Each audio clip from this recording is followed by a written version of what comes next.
Exam hall பற்றி பேசுவோம். நம்ம எவ்வளோ தான் நல்லா படிச்சிருந்தாலும் அந்த 3 மணி நேரத்தில் நம்ம செய்யக்கூடிய வழி தான் நம்ம வெற்றி தோல்வியை தீர்மானிக்கும். நீங்கள் எப்படி அந்த எக்ஸாம் ஹாலை ஹேண்டில் பண்ணீங்க? நீங்கள் எந்த மாதிரி எழுதுவீங்க? அதை பற்றிலாம் சொல்லுங்கள். எக்ஸாம் வந்து நாளைக்கு காலையில் அப்படின்னா இன்றைக்கி ஈவினிங்கே வந்து நான் எல்லாமே வந்து படித்து முடிச்சிருவேன். ஈவினிங்க்கு மேலே நான் எதுவும் படிக்க மாட்டேன். ஏன்னா எனக்கு வந்து மைண்ட் வந்து கொஞ்சம் காமாக வச்சுக்கணும் அப்படின்றதுக்காக ஈவினிங்க்கு மேலே நான் எதுவுமே வந்து தொட மாட்டேன். அன்றைக்கி அன்றைக்கி நைட்டு வந்து நல்லா சாப்பிட்டுட்டு நல்லா வந்து தூங்குவேன். தூங்கி காலையில் எழுந்து ஃப்ரெஷ்ஷாக எக்ஸாம் ஹாலுக்கு போயிடுவேன். அவங்க கொடுத்துருக்க டைமுக்கு வந்து 1 hour பிஃபோராகவே நம்ம வந்து எக்ஸாம் ஹால் வந்து ரீச் ஆகிடணும்.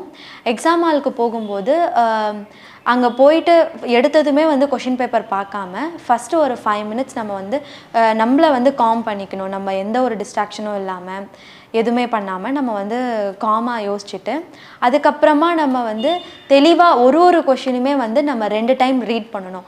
கொஷினை மட்டும் ரீட் பண்ணாமல் கொஷினில் வந்து 4 ஆப்ஷன்ஸ் கொடுத்துருப்பாங்க. அந்த ஆப்ஷன்ஸையும் நம்ம 1க்கு 2 வாட்டி நம்ம வந்து ஃபுல்லாக ரீட் பண்ணணும்.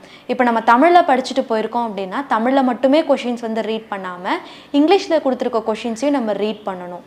ஸோ அந்த மாதிரி ரீட் பண்ணி போடணும். ஃபர்ஸ்ட் நான் வந்துட்டு எனக்கு என்னென்ன கொஷின்ஸ்க்கெல்லாம் நல்ல ஆன்சர் தெரியுமோ அதெல்லாத்தையுமே தான் ஃபஸ்ட் நான் அட்டென்ட் பண்ணுவேன். அதுக்கப்புறம் தான் எனக்கு கொஞ்சம் டவுட்டில் இருக்க கொஷின்ஸை அதுக்கப்புறம் தான் நான் அட்டென்ட் பண்ணுவேன்.